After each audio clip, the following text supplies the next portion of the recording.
Halo teman-teman semuanya, perkenalkan nama saya Resti Astuti. Saya dari Prodi Sarjana Kebidanan semester 2. Nah, jadi di sini saya akan menjelaskan sedikit tentang sirkulasi menstruasi pada wanita.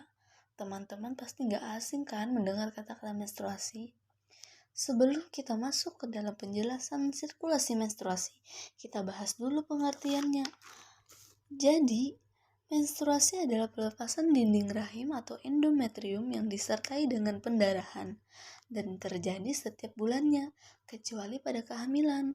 Menstruasi yang terjadi setiap bulan secara terus-menerus disebut dengan siklus menstruasi. Menstruasi biasanya terjadi pada usia 11 tahun dan berlangsung hingga menopause sekitar usia 45-55 tahun. Normalnya, menstruasi berlangsung selama 3-7 hari. Nah, setelah tahu tentang pengertian, kita lanjut ke siklusnya. Siklus menstruasi terbagi menjadi 4 fase. Yang pertama ada fase menstruasi, dan yang kedua ada fase praovulasi atau folikuler, dan yang ketiga ada fase ovulasi, dan yang keempat ada pasca ovulasi. Lalu, dalam siklus menstruasi ini terdapat siklus ovarium, hormon, dan siklus uterus. Sekarang kita masuk ke fase pertama, yaitu fase menstruasi. Diawali dengan tidak dibuahi sel ovum, kadar hormon progesteron pun ikut turun, sehingga menyebabkan peluruhan dinding rahim dan menyebabkan menstruasi. Dalam fase ini, hormon FSH dan LH dibantu dengan hormon estrogen membantu mematangkan sel telur. Selanjutnya fase ini umumnya terjadi antara 3-7 hari dengan rata-rata 5 hari. Fase kedua yaitu fase praovulasi. Ketika ovum sudah matang, hormon FSH dan LH mengalami sedikit penurunan, sedangkan estrogen mengalami kenaikan.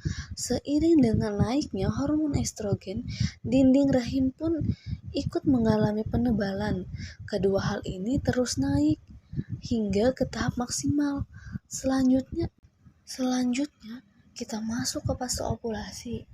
Setelah mencapai titik maksimalnya, hormon estrogen mulai menurun. Pada fase ini terjadi lonjakan hormon LH dan FSH secara mendadak dan tinggi. Hal ini menyebabkan folikel pecah dan mendorong ovum atau sel telur keluar dari ovarium. Pelepasan ini biasanya terjadi antara 16 hingga 32 jam sehingga hormon LH dan FSH naik. Yang terakhir, fase pasca ovulasi atau luteal.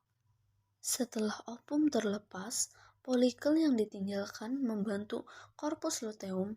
Korpus luteum ini akan melepaskan hormon progesteron yang menyebabkan kenaikan suhu basal atau kermalsis yang menandakan tubuh sedang dalam masa subur. Selepas ovulasi, hormon progesteron dibantu hormon estrogen memiliki tugas untuk menahan dinding rahim atau endometrium. Namun kelamaan korpus luteum hancur dan tidak lagi memproduksi progesteron. Hal ini menyebabkan endometrium luruh dan terjadi menstruasi selanjutnya. Nah, mungkin itu saja yang bisa saya sampaikan.